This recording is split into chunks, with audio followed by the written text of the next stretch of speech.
Boa noite, irmãos, boa noite, sejam todos bem-vindos, podem sentar, que bom tê-los aqui conosco nessa quarta-feira, dando continuidade ao estudo que estamos tendo, né? Até eu peço que você já abra a sua Bíblia no Salmo 73, você que tem a sua Bíblia, tem o seu celular, vai ligar o aplicativo, ou vai acompanhar na tela com a gente, né? Salmo 73. Que bom tê-los aqui. Daqui a pouco nós vamos orar pela família, irmãos.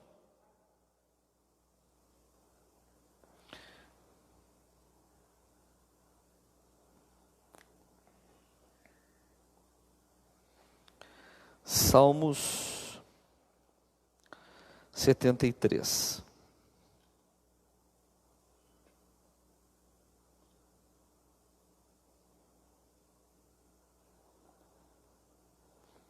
Todos acharam?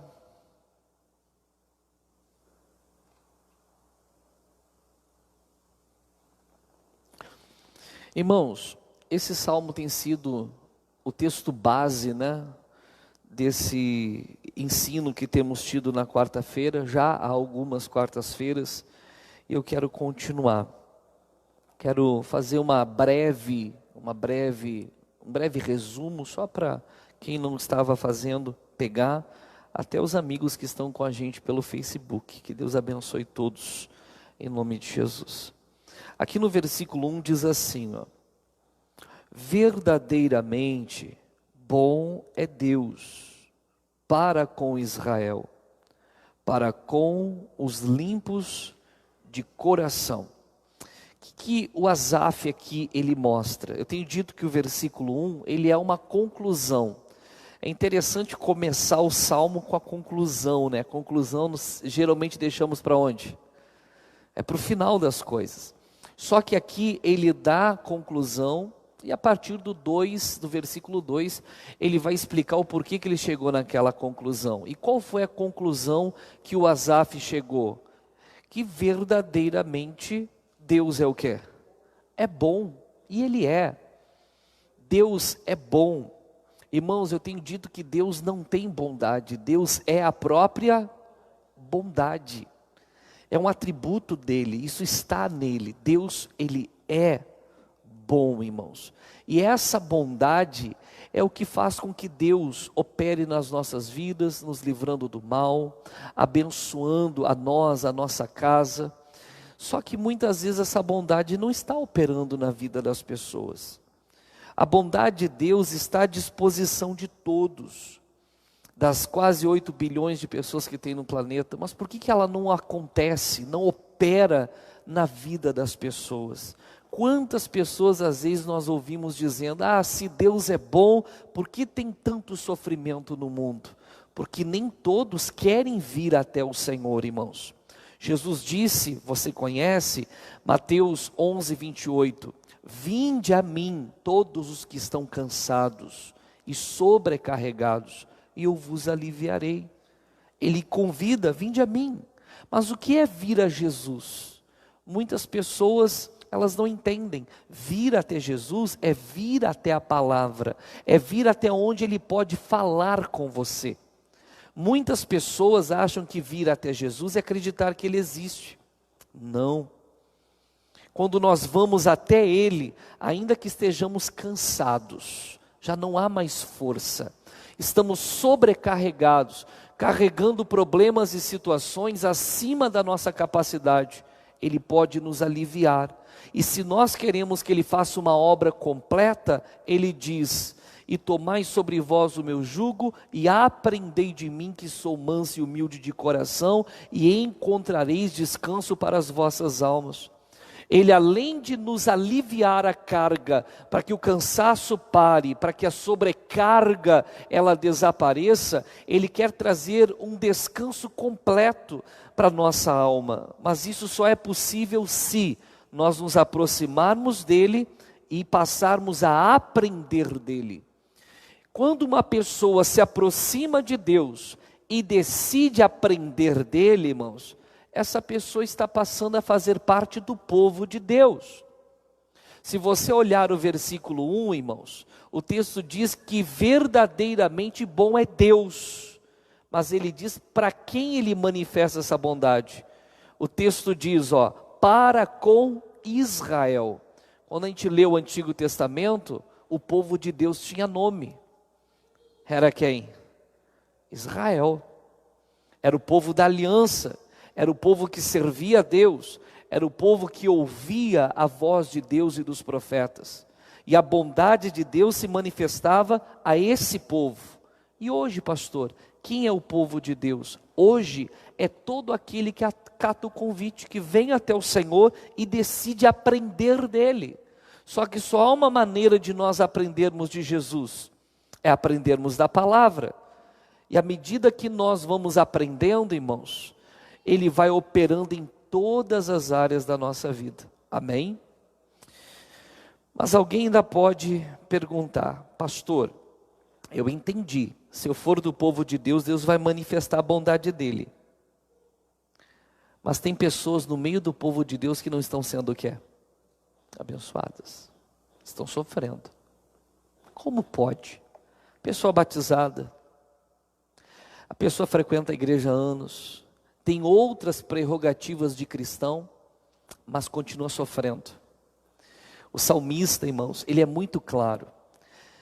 Verdadeiramente bom é Deus para com Israel. Aí ele diz assim, para com os limpos de coração. A bondade de Deus opera efetivamente em quem está com o coração o quê? Limpo.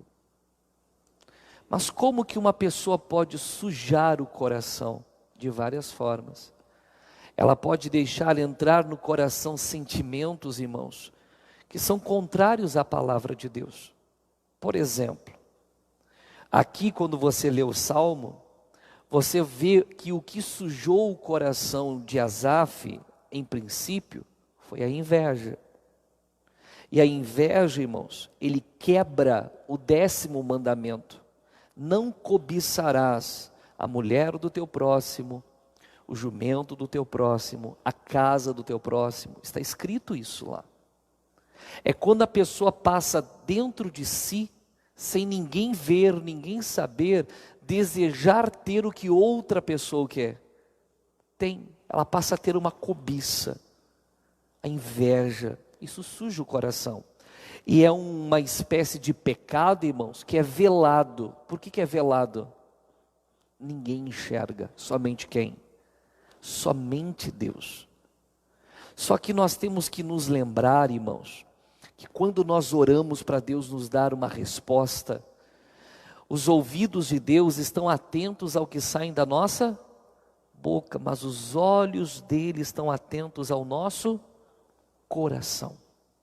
Deus olha lá dentro, amém? E é ali no coração que se decide todas as coisas. É ali que Deus decide se vai operar na área da vida que a pessoa necessita ou não. No coração. Salomão em Provérbios 4:23 ele diz, sobre tudo que se deve guardar, guarda o teu coração, porque dele, do coração, procedem as saídas da vida. Tudo que Deus vai fazer em cada área da vida da pessoa, por exemplo, a pessoa está orando para que Deus opere na vida financeira. Se é na vida financeira, vai operar lá no emprego, lá na empresa, mas para Deus ir lá e operar, primeiro Deus virá onde? Ao coração da pessoa, porque é do coração que procedem as saídas da vida. E quando Deus vem ao coração, irmãos, Ele quer encontrar um coração que é limpo. Mateus 5:8, o sermão da montanha, Jesus disse, bem-aventurados os limpos de coração, porque eles verão a Deus. Você quer ver Deus em cada área da sua vida? Você quer? Com o que você tem que se preocupar? Com o seu coração. Eu falei da inveja, pode ser orgulho, pode ser algum outro sentimento pecaminoso, ou pode ser aquele que eu tenho batido muito, a mágoa. A pessoa sofreu algo, alguém lhe fez mal, alguém lhe ofendeu, alguém lhe machucou, alguém lhe passou para trás, e a pessoa permitiu entrar no coração uma ofensa. E a pessoa não perdoou aquela ofensa. Não liberou o perdão para quem lhe fez o mal. O coração ficou o quê? Ficou sujo. Nós não podemos deixar isso acontecer. Amém? Irmãos, quando alguém lhe faz mal, eu pergunto, você fica brabo? Eu fico. O senhor fica, pastor? Fico, não tenho sangue de barata. Eu fico.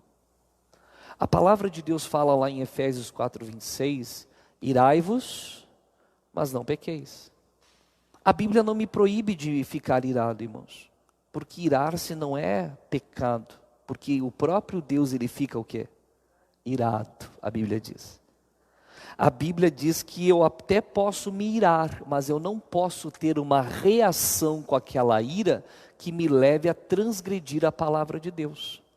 Se a ira que veio ao meu coração contra alguém me leva a fazer o mal, a bater de frente, a pagar na mesma moeda, a ofender aquela pessoa, a maltratá-la, a querer sair por onde?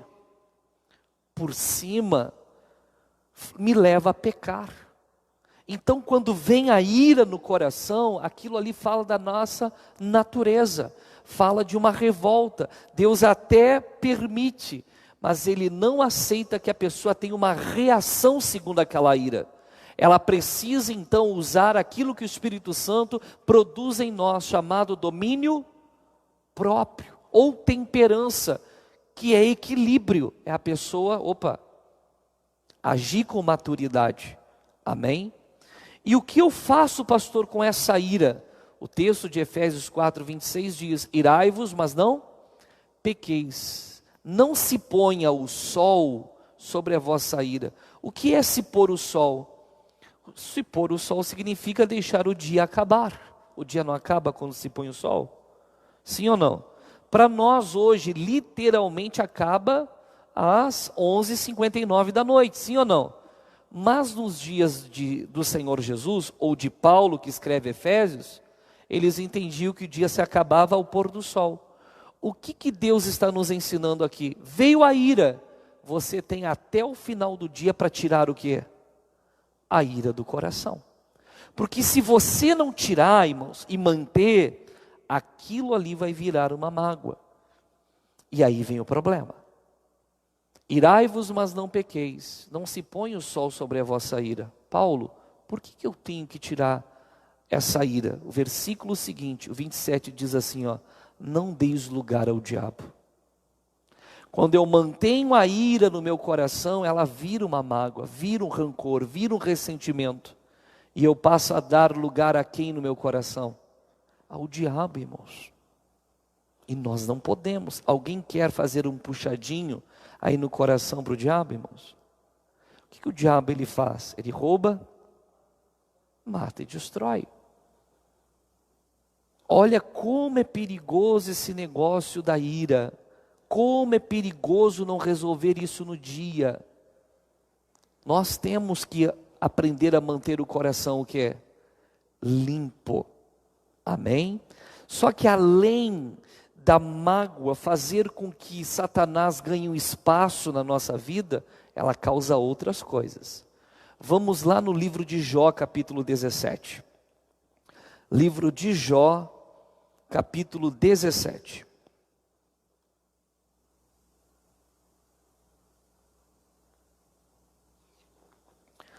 Abra aí. Jó 17.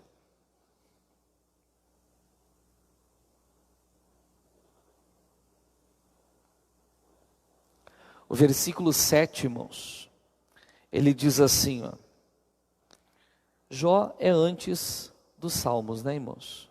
Imediatamente antes.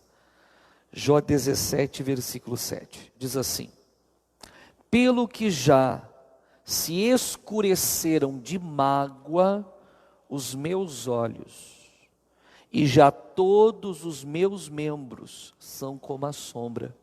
Vamos entender isso aqui. Você vê que a tônica aqui é a mágoa. E essa mágoa causa duas coisas. Além dela dar lugar ao diabo no coração de uma pessoa, faz com que os olhos dela se escureçam. Só que não está falando dos nossos olhos físicos. Está falando do nosso entendimento da palavra, ou da iluminação que a palavra nos dá. Se nós perdemos essa iluminação, nós não vemos. Quantas vezes na vida, irmãos, surgiram situações e humanamente nós nos deparamos com aquele pensamento: eu não sei o que fazer. Aí você, antes de vir para um culto, orou: Deus, fala comigo. Você botou o pé aí, o pastor começou a pregar a palavra e Deus o quê? Iluminou você. Você sabia o que fazer.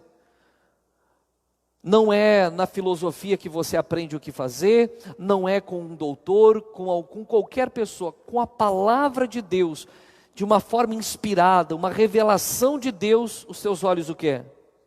São iluminados. O Salmo 119, versículo 130 diz: a exposição das tuas palavras traz luz e dá entendimento aos simples. Aquela pessoa que às vezes não tem cultura, não tem conhecimento nenhum, mas ela entende, porque a palavra de Deus o que, irmãos? Ilumina. Um outro versículo do mesmo Salmo, muita gente conhece: lâmpada para os meus pés é a tua palavra e luz para o quê? Se ilumina, a pessoa passa, mas quando a mágoa entra, toda essa luz que ela tinha, se escurece. Aí os problemas vêm, e ela ora: Deus me mostra o que eu faço. E Deus o que, irmãos? Deus não ilumina. Não ilumina, irmãos. Mas pastor, por que Deus não me ouve? Porque quando a mágoa veio, você, em vez de jogá-la para fora, você atendeu ela no seu coração, deixou ela ficar. O Salmo 66, versículo 18, que eu tenho citado ultimamente, diz: se eu atender a iniquidade no meu coração, o Senhor não me ouvirá. Agora pense, Deus não me ouve, olhe bem, o diabo entra, Deus não me ouve, e a palavra de Deus não se ilumina mais para mim. Estou perdido, estou sem direção, irmãos. E tem mais, aqui nesse texto de Jó, diz assim, e já todos os meus membros são como a sombra. O que quer dizer isso, irmãos? Já expliquei. Quando você vê a sombra, você sabe que tem alguém ali, mas você não consegue mais discernir quem. A sombra não revela. A pessoa perde o discernimento espiritual, ela já não consegue mais discernir entre o certo e o errado, entre o que é bom e o que é mal, entre o que procede de Deus e o que é de procedência maligna. E ela às vezes começa a chamar o bem de quê? De mal, e começa a chamar o mal de bem. Começa a chamar o certo de quê? De errado, e o errado de certo, porque ela perdeu o quê? O discernimento espiritual. Tudo por causa do quê? A mágoa. Então olhe bem, Satanás entra, Deus não ouve mais a oração, ela perde a iluminação que já tinha da palavra, e agora, irmãos, quando ela olha para a vida, ela não sabe mais o que é de Deus e o que não é, o que é certo e o que é errado, ela começa a ficar perdida. Tudo por causa do quê? Dessa bendita mágoa, que sujou o quê? O coração dela.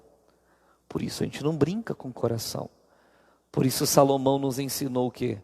Sobre tudo que se deve guardar, guarda o teu coração. Pastor, como que eu faço para não sujar o meu coração? Como que eu faço para não ficar magoado com as pessoas? Quem quer saber? Só dois? Não vou ensinar então. Que é isso? Quem quer aprender a não ficar mais magoado? Então vamos aprender, irmãos. Mas tem que estar disposto a limpar o coração daquelas mágoas que já entraram. Amém? Certo? Vamos em Jeremias capítulo 17, um texto bem conhecido. Jeremias capítulo 17.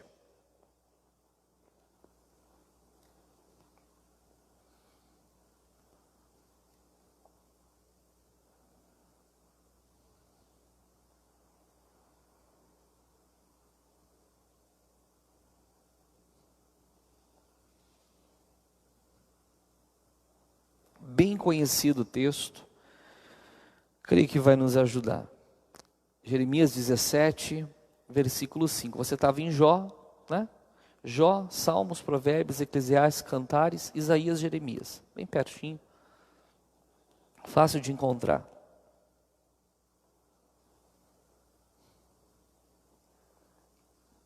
Diz assim, ó. Assim diz quem, irmãos? O Senhor. Não é o profeta, não é o pastor, é Deus. Assim diz o Senhor: maldito o homem que confia em quem? No homem. E faz da carne o seu braço, e aparta o seu coração de quem? Do Senhor. Na Nova Versão Transformadora diz assim, ó, maldito é quem confia nas pessoas, que se apoia na força humana e afasta o seu coração de quem? De Deus. O texto não está me ensinando a ser desconfiado. O texto está me ensinando a não confiar. Quando a pessoa é desconfiada por nada, nela há malícia. Às vezes a pessoa nem fez nada, ela olha, aqueles dois que estão conversando lá estão falando mal de mim. Isso é malícia. Estão entendendo? O que quer dizer o texto aqui dentro do contexto que nós estamos estudando? Irmãos, por que as pessoas se magoam fácil? Porque elas colocam uma confiança ou uma expectativa em pessoas. E pessoas, elas falham. Sim ou não? A pessoa coloca o coração dela em uma outra pessoa, seja quem for, pai, mãe, filho, filha, marido, esposa, o pastor, um obreiro, um irmão, um amigo. A pessoa põe de tal forma a expectativa naquela pessoa, irmãos, que quando aquela pessoa vacila, tem um deslize, comete um erro, faz algo até sem a intenção, o mundo daquela pessoa, o que é, irmãos? Desmorona. Porque ela criou uma expectativa. Aí ela se torna o quê? Maldita. Amaldiçoada. Por quê, irmãos? Porque ela, em vez de ter toda a expectativa dela no Senhor, ela apartou o coração do Senhor e depositou toda a expectativa para a vida dela em uma pessoa. Irmãos, entenda, pessoas falham. Quem aqui já frustrou a expectativa de alguém? Levanta a mão. Ó, tá vendo a minha aqui?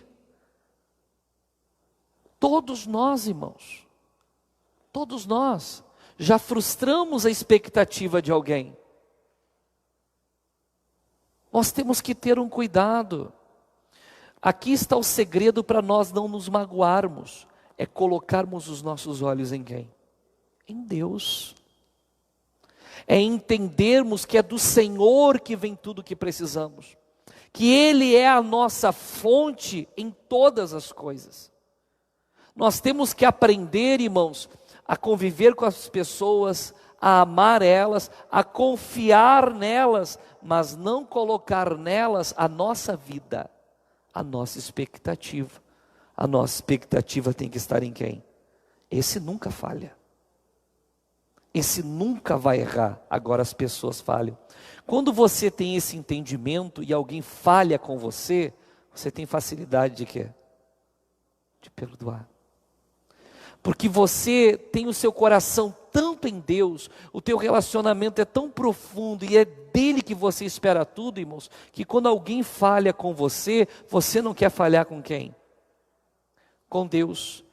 O Espírito Santo, ele tem aquele relacionamento com você por causa dessa comunhão que você tem com o Pai. E o que acontece, irmãos? Você quer perdoar, você está inclinado a perdoar. A mágoa não tem o que no seu coração? Lugar. Lembra do Senhor Jesus lá na cruz? Você lembra? Será que Jesus tinha motivos para ficar muito irritado, gente? Sim ou não? Mas como que ele agiu em relação a todos aqueles que estavam perturbando ele e falando mal e cuspindo nele quando ele estava lá. Ele disse: Pai, perdoa-os. Eles o quê? Não sabem o que fazem. Jesus estava numa comunhão com Deus, irmãos, que ele olhava para o ser humano não como se eles fossem o quê? Perfeitos, mas como eles realmente o quê? São, ou como realmente nós somos. E ele diz: Pai, o quê? Perdoa-os. Você tem que fazer uma análise. Será que você não colocou o teu coração tanto numa pessoa a ponto de apartar o teu coração de Deus? E quando essa pessoa falhou, irmãos, o teu coração não estava em Deus e a mágoa o quê? Entrou. Satanás entra, Deus não ouve a tua oração, os teus olhos se escurecem, você perde o discernimento e vem a maldição. Não coloque a tua expectativa em pessoas, coloque em quem? Em Deus. Coloca o teu coração no Senhor. Ele tem que estar em Deus, irmãos. Diga graças a Deus. O texto diz mais.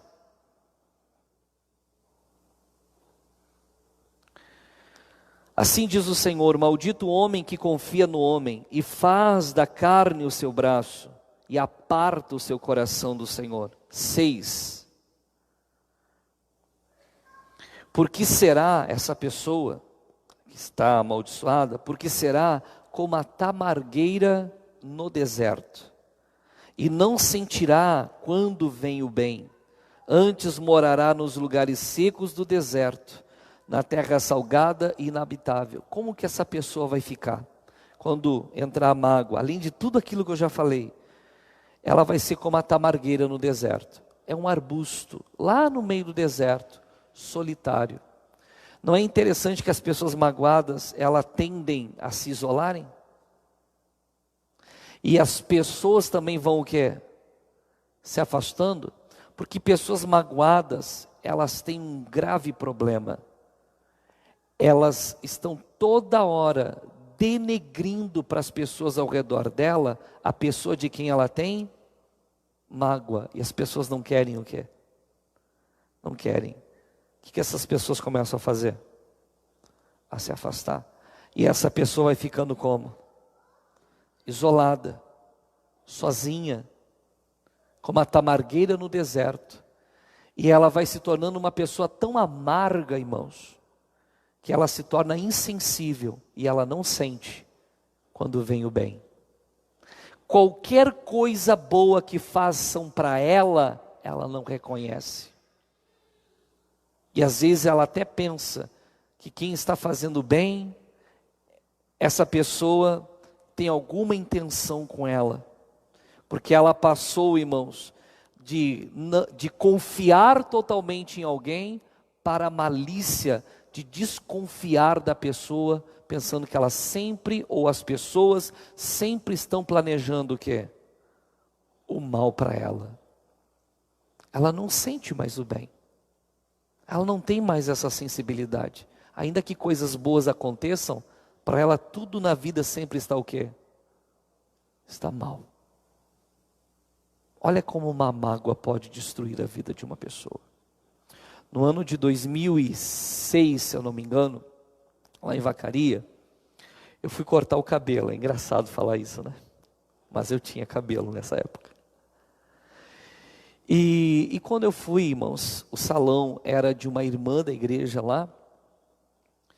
E quando eu cheguei, ela chegou e disse: olha, esse aqui é meu cliente. Ela falou para mim. Ela não me chamou de pastor nem nada. Ela, com sabedoria, ela disse assim: ó, esse aqui é meu cliente, é doutor fulano de tal. Eu, prazer, tal, Anderson. Era um médico. E foi bom ela não me apresentar, porque aí eu comecei a conversar, porque tem gente que é assim, sabe que a gente é pastor, já fica meio que... já fica meio retraído, né? Não quer conversar. Mas me apresentou como uma pessoa normal, foi de Deus. Eu comecei a conversar. Eu sou muito falante, eu vou conversando, eu gosto de perguntar. E fomos conversando. E naquela época, esse médico estava trabalhando em fazer diagnósticos com a íris da pessoa. Ele ia lá, fazia exames da íris, e a partir da íris ele fazia lá o diagnóstico. Não sei se isso é fato ou não é, eu só me lembro dessa vez de ouvir disso. Estava lá conversando e conversando, e aí naqueles dias eu estava pregando sobre o assunto da mágoa na igreja, nem me lembro que pregação era, mas era um assunto que estava ali no meu coração. E conversa vai, conversa vem, eu disse: doutor, eu quero tirar uma dúvida com o senhor. Doutor, eu ouvi dizer que uma pessoa que tem mágoa, ela está propensa a ter câncer. Um médico, não sabia que eu era pastor. Ele olhou para mim e disse assim: rapaz, a pessoa que tem mágoa, ela tem 95% de chance de produzir o câncer no corpo. Para quem não sabe, o câncer é uma própria célula do corpo que nasce de uma forma mal formada e vira um câncer. Em vez de trabalhar para o corpo, trabalha contra ele. Ele disse que as pessoas que têm mágoa têm 95% de chance de gerar em si o que é? Um câncer. A pessoa que tem mágoa gerar um câncer. Irmãos, eu já tinha ouvido falar que a pessoa podia ter. Agora eu estou ouvindo a palavra de quem? De um médico que não sabia que eu era pastor, amém? Dando a opinião científica dele a respeito do que? Da mágoa. Será que a mágoa é uma brincadeira, irmãos? E é interessante, muitas vezes o diabo não derruba os crentes nos pecados, mas consegue colocar lá dentro do coração daquela pessoa que é do povo de Deus uma mágoa, e o coração fica o quê? Sujo. E essa pessoa não vai desfrutar da bondade de quem? Ela vai ser como a tamargueira no deserto, vai se sentir sozinha, o bem não virá, ela vai se sentir seca, vai se sentir vazia, e o pior, ela vai ser uma pessoa estéril, ela não produz nada, nem para si, e nem para os outros. Se isola. Amém? Quer um quadro mais pintado, feio, do que esse, gente? É terrível. Pastor, o que eu faço? Versículo 7. Bendito o varão, o homem que confia em quem? No Senhor, e cuja esperança é quem? Amém? Por que a pessoa que confia no Senhor, ou cuja esperança é o Senhor, ou que tem a expectativa em quem? No Senhor, ela é bendita. Versículo 8. Porque ele, essa pessoa, será como a árvore plantada junto do quê? Das águas, que estende as suas raízes para o ribeiro, e não receia quando vem o calor, mas a sua folha fica verde, e no ano da sequidão não se afadiga, nem deixa de dar o quê? Fruto. Vamos entender isso aqui, gente? E aqui nós terminamos a mensagem. Essa pessoa que aprende, e todos nós temos que aprender, a colocar toda a expectativa, a confiança, a esperança dela no Senhor, essa pessoa será como uma árvore plantada junto das águas, que estende as suas raízes para o ribeiro. O ribeiro é onde a água flui. O ribeiro, irmãos, é o Senhor Jesus. As águas é a palavra. A palavra flui em Deus, e nós temos que estar plantados junto ao quê? A essas águas, estendendo as raízes para o ribeiro. Jesus diz lá em João 15:7, se vós estiverdes em mim, as nossas raízes nas águas, e as minhas palavras, a água, estiver em vós, pedireis tudo o que quiserdes e vos será feito. Olha que interessante. O texto fala, irmãos, que essa pessoa, que toda a expectativa dela está no Senhor, ela está conectada a esse ribeiro. Primeira coisa, irmãos, ela não sentirá quando vem o calor. Irmãos, as ações externas da vida, as circunstâncias que surgem na vida, não terão poder sobre essa pessoa, ainda que existam, ainda que se levantem, não terão poder de mudar essa pessoa. O texto diz que as folhas dela não vão cair, continuam verdes. O que é isso? Eu explico assim, aqui na frente da igreja nós temos uma árvore, ela está muito feia, porque ela está sem o quê? Sem folhas. Quando uma árvore está cheia de folhas, ela está o quê, irmãos? Está bonita.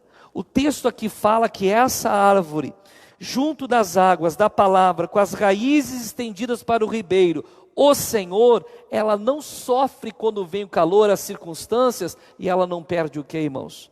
A sua beleza. Você olha para ela em meio à luta, parece que ela não está passando por luta, porque o semblante dela tem paz, o semblante dela tem alegria, ela está em comunhão com Deus, o coração está bem, e o coração alegre aformoseia o rosto, irmãos. Essa pessoa, ela está bem, e no ano da sequidão, naquele período, irmãos, que é difícil para todo mundo, ela continua dando o quê? Ela continua dando frutos, porque ela vai ver na vida dela a bondade de Deus o quê? Se manifestar. Tudo por causa do quê? Do que, gente? Coração limpo. A expectativa dela é o Senhor. Quando todo o nosso coração está no Senhor, os erros das pessoas não nos afetam. Se nos afetam no momento, no dia, durante o dia mesmo, nós o quê? Limpamos o coração, deixamos de lado, mantemos a nossa comunhão com Deus. E em vez de darmos lugar ao diabo, o Senhor não nos ouvir, ficarmos espiritualmente cegos, sem iluminação da palavra, sem discernimento, secos, improdutivos, insensíveis ao bem, misericórdia, gente.